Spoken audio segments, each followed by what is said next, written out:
வர்றதுக்கு ஒரு நாள் ஆகுங்க. சாப்பாடு, பணம், நகை இதெல்லாம் தாண்டி நிம்மதி அப்படிங்கிற ஒரு விஷயத்தை அனுபவிக்காத ராசி இந்த கடகராசி. பொறுத்து பொறுத்து பார்த்து இறைவன் மீது உள்ள நம்பிக்கை குறைந்த ராசி கடகராசி. கடகராசி கள்ளம் கபடம் இல்லாமல் இருந்தாலும் பல கருத்துக்களால் பிரச்சனையை தாங்கிக் கொள்ள முடியாத அளவுக்கு துவண்டு போயிட்டாங்கன்னே சொல்லலாம். யார் மனதையும் புண்படுத்தலைன்னா கூட பரவாயில்லைங்க, உங்கள் மனசில் இருக்கிற பிரச்சனையை தீர்க்கவே முடியாது. இப்போ நேர்மையாக ஒரு கடகராசினியர்கள் இருக்காங்கன்னு வச்சுக்கோங்களேன், ரொம்ப ரொம்ப நேர்மையாக இருக்காங்க, ரொம்ப கரெக்டாக இருக்காங்கன்னா அவங்க தான் பிரச்சனையை அதிகமாக ஃபேஸ் பண்ணியிருப்பாங்க. ஒருத்தங்க தப்பு பண்ணவங்க திருந்தணும்னு நினச்சா கூட மாற முடியாது, திருப்பி ஆட்டோமேட்டிக்காக இன்னொரு தப்பு பண்ண வைக்குங்க இந்த நேரம். ஒரு பிஸ்னஸ் பண்ணுறவங்க, பொருளாதார ரீதியாக பாதிப்படைஞ்சவங்க, பணம் அப்படிங்கிறத ஒரு பெரிய விஷயமா எடுத்துக்கிட்டவங்களுக்குலாம் பணம் அவ்வளோ ஒரு பெரிய பாடத்தை கற்றுக் கொடுத்துருக்கும்.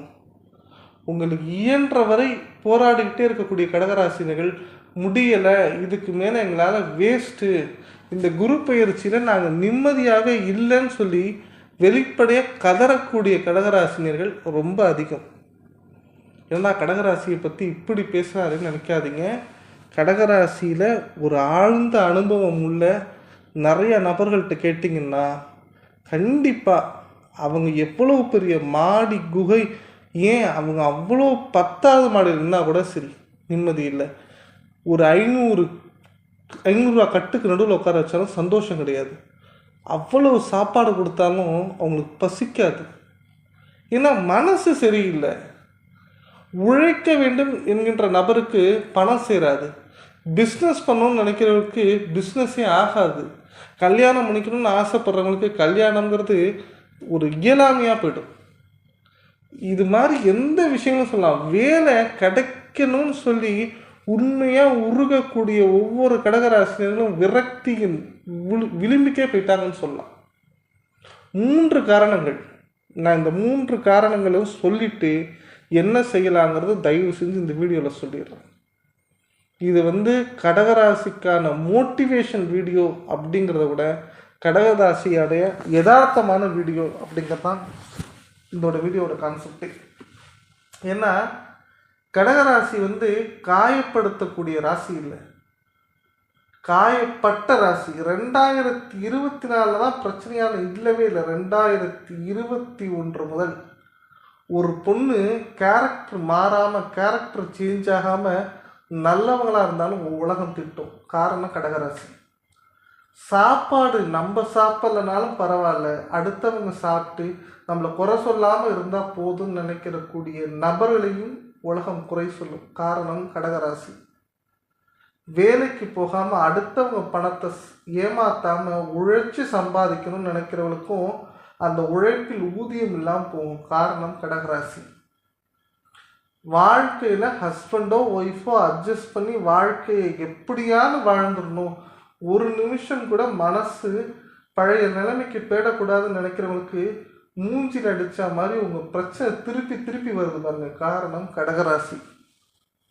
உங்களுடைய பொருளாதாரத்தை என்றாவது ஒரு நாள் முன்னேற்றி விடலாம்னு நினைக்கும் போது இல்லை, பொருளாதாரம் இப்படியே தான் இருக்கும், மேலே மேலே கடன் வாங்குவேன், உன்னால் மீளவே முடியாதுன்னு சொல்லி காட்டுது பாருங்க கடகராசி.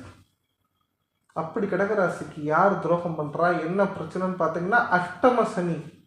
ஒரு போட்டித் தேர்வில் எக்ஸாம் எழுதி லாஸ்ட் நேரத்தில் நம்ம ஃபெயிலியர் ஆகிறோம்னா காரணம் அஷ்டம சனி. சனி பகவான் உங்களுக்கு வாழ்க்கையில் மறக்க முடியாத அளவுக்கு பிரச்சனையை கொடுத்துட்ருக்காரு. 2024 இந்த வீடியோ பார்க்குற ஜூலை மாதத்துலேருந்து டிசம்பர் மாதம் வரை கடகராசினியர்கள் எப்படி இருக்க வேண்டும், என்ன செய்ய வேண்டும்ங்கிறது இந்த வீடியோவில் கிளாரிட்டியாக சொல்கிறேன், புரிஞ்சுக்கோங்க. நான் நிறைய வீடியோ போட்டிருக்கேன். கடகராசினியர்கள் கணபதி அகராரம் போகணும், மூவலூர் சிவன் கோவில் போகணும் அப்படிங்கிறதுலாம் ரொம்ப டீட்டெயிலாக போட்டிருக்கேன். ரொம்ப அனுபவித்து இன்னமும் சொல்கிறேன். கடகராசினியர்கள் இந்த வீடியோவை பாருங்கள், சப்ஸ்கிரைப் பண்ணி வச்சுக்கோங்க, லைக் பண்ணுங்கள். கண்டிப்பாக உங்களுக்கு டவுட் வரும், கமெண்ட் பாக்ஸில் கமெண்ட் பண்ணுங்கள். இந்த வீடியோ உங்களுக்கு பயனுள்ளதாக இருக்கும். 4 கிரகங்கள் எடுத்துப்போங்க. குரு லாபஸ்தானத்தை இருக்கார், சரி ரைட். குரு உங்களுக்கு பாசிட்டிவாக இருப்பாரா அப்படின்னு கேட்டால் கண்டிப்பாக பாசிட்டிவாக இருப்பார். நீங்கள் வேலையில் வேலை கிடைக்கும், வேலை செய்யணுங்கிற எண்ணம் இருக்கும், நிரந்தர வேலை கிடைக்கும், வேலை வாய்ப்புக்கான அறிகுறிகள் உருவாகும், எக்ஸாம் கொஸ்டின் பேப்பர் ஈஸியாக இருக்கும், ஆனால் ரிசல்ட் மட்டும் டஃப்பாக வரும். ஸோ அப்போ உங்களுடைய 1 முதல் 70% 80% நல்லா போகுதுன்னா குரு நல்லா இருக்காருன்னு அர்த்தம். பண வருவாய் இருக்கும், அதற்கு ஏற்ற செலவு இருக்கும். குழந்தை இந்த மாதம் கன்சீவ் ஆகிடுவோம் நினைப்போம், இந்த மாதம் ஆக மாட்டோம். இந்த மாதம் வேலைக்கு போவோம்னு நினைப்போம், இந்த மாதம் வேலைக்கு போக மாட்டோம். இந்த மாதம் எப்படியான சம்பாதிச்சு பொருளாதாரத்தை மீட்டுடலான்னு நினைப்போம். இந்த மாதம்தான் நம்ம பொருளாதாரம் ஜீரோவுக்கு போய் கையில் 10 ரூபா கடன் வாங்குற நிலைமைக்கு வந்துடும். அப்பேற்பட்ட கடகராசினியர்கள் குரு பகவான் நல்லா இருக்கும்போது, நல்லா திருப்பி புரிஞ்சு வச்சுக்கோங்க, குரு பகவான் நல்லா இருக்கும்போது முயற்சி செய்து வெற்றி பெற வேண்டும். அதற்கு தடையாய் இருப்பவர்கள் 2 கிரகங்கள். முதல் கிரகம் சனி பகவான், 2வது கிரகம் ராகு பகவான். கேதுவை ஏன் சார் சொல்லலை அப்படின்னு நீங்கள் கேட்கலாம். கேது பகவானுக்கு குரு பார்வை 5வது பார்வையாக கிடைக்கிறது. ஸோ என்னதான் உங்கள் முயற்சியை தடை பண்ணாலும் கேதுவுக்கு குரு பார்வை இருப்பதனால் கண்டிப்பாக முயற்சிகளில் கேது ரொம்ப தடையை ஏற்படுத்த மாட்டார் அப்படிங்கிறத தெளிவாக புரிஞ்சுக்கோங்க. சரி, இப்போ உங்களுக்கு மெயினான பிரச்சனை யாருன்னு பார்த்தீங்கன்னா சனி பகவான் தான். அந்த சனி பகவானை சரி கட்டிட்டாலே போதும், சரி செஞ்சிட்டாலே போதும், நீங்கள் தப்பிச்சிடலாம். முதல் காரியமாக நீங்கள் என்ன தெரியுமா செய்யணும்? சனி பகவானை உங்களுடைய வட்டத்துக்குள் கொண்டு வரணும். அதாவது உங்களுக்கு ஃபேவரபுளாக மாற்றணும். கடகராசி நேர்கள், உங்களுக்கு சனி தசை நடக்குதான்னு பாருங்கள், சனி புத்தி நடக்குதான்னு பாருங்கள்.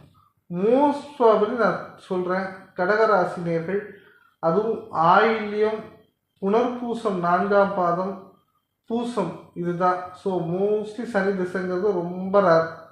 ஸோ சனி புத்தி நடக்குது அப்படின்னா உங்களுக்கு ரொம்ப அதிகமாக படுத்தும். உங்கள் ஜாதகத்தில் 6, 8, 12 இல்லை மறைவு ஸ்தானம் மேஷ ராசியில் சனி பகவான் இருந்தார்னா கொஞ்சம் டஃப்பாக கொண்டு போவார். அதே மாதிரி உங்கள் சுய ஜாதகத்தில் சனி பகவான் இந்த செவ்வாயுடன் தொடர்போ ராகு கேதுவுடன் தொடர்போ இருந்தால் அந்த பவர் வீரியம் அதிகமாக இருக்கும்.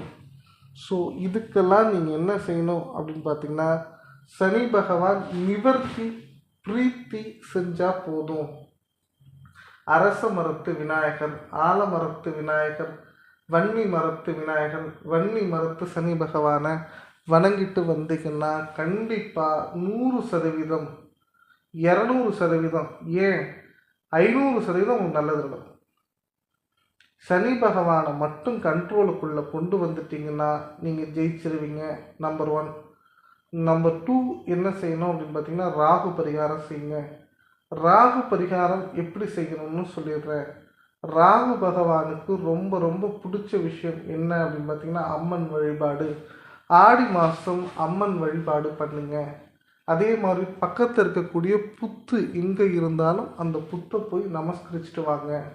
புத்துக்கு என்ன செய்கிறீங்க அப்படின்னு பார்த்தீங்கன்னா, ஒரு விளக்கேற்றுங்க, மஞ்சள் குங்குமம் கோலம் போடுங்க, அதே மாதிரி ஒரு பூ சாத்துங்க, முட்டையோ பாலோ வச்சுட்டு நீங்கள் ஒரு ஊதுபத்தி ஏற்றி ஒரு சூடம் ஏற்றி மனசார பிரச்சனைகள் சரியாகணும்னு வேண்டிட்டு வாங்க.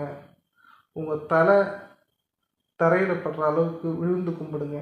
ராகு கண்டிப்பாக உங்களுக்கு நல்லது செய்வார். அதே மாதிரி முடிஞ்சிங்கன்னா ராகுஸ்தலமோ காலகஸ்தியோ போயிட்டு வாங்க. கண்டிப்பாக கடகராசிக்கு ஒரு சேஃப்டியாக இருக்கும் அப்படின்னு சொல்லலாம். இந்த ராகு பகவானையும் சனி பகவானையும் கண்ட்ரோலுக்கு கொண்டு வந்துட்டீங்க அப்படின்னா, இல்லை நான் திருநள்ளாறு போகிறேன், நான் குச்சனூர் போகிறேன், திருநறையூர் போகிறேன், திருக்கொள்ளிக்காடு போகிறேன்னா தாராளமாக போயிட்டு வாங்க. அஷ்டம சனி நடக்கும்போது கண்டிப்பாக போயே ஆகணும். அஷ்டம சனினா என்னன்னு சிம்பிளாக சொல்லிடுறேன். உங்களுக்கு 7.5 சனி நடக்கிறதும் அதை அப்படியே சேர்த்து 2.5 வருஷத்தில் நடக்கிறதா அஷ்டம சனி. ஸோ 7.5 வருஷம் நடக்குது, 2.5 வருஷம் நடக்குது பாருங்கள், கொஞ்சம் டஃப்பாக தான் இருக்கும். இப்போ வக்ரக சனி நடக்குது. அந்த வக்ரகத்தில் என்ன செய்வார்னா கொஞ்சம் ரிலாக்ஸ் பண்ணுவார். ஸோ இந்த ரிலாக்ஸ் பண்ணும்போதே நீங்கள் என்ன செஞ்சணுன்னா முயற்சி எடுங்க, பாசிட்டிவாக நடக்கும். ஜூலை முதல் டிசம்பர் வரைக்கும் வக்ரக சனி இருக்கிறதுனால முயற்சி செய்தால் நிறையா விஷயங்கள் பாசிட்டிவாக நடக்கும். இந்த நேரத்தில் உங்களுக்கு தேவையான விஷயங்களை செய்யுங்க. முடிஞ்ச வரைக்கும் தேவையான விஷயங்களை செய்வதற்கு முன் சனி பகவானை குளிர வைங்க. தயிர் சாதம் சனிக்கிழமை கொடுத்தீங்கன்னா சனி பகவான் ரொம்ப சந்தோஷமாவார். ராகுக்கும் சனி பகவானுக்கும் பரிகாரம் செஞ்சு வாழ்க்கையை அடுத்த 6 மாதத்துக்கு ஸ்மூத்தாக கொண்டு போங்க. ஒவ்வொரு கடகராசினியர்களுக்கும் கண்டிப்பாக வாழ்க்கை மிகவும் நன்றாகவும் சௌரியமாகவும் இருக்குங்க. முடிஞ்ச வரைக்கும் நானும் எல்லா கோயிலுக்கும் போகும்போது கடகராசி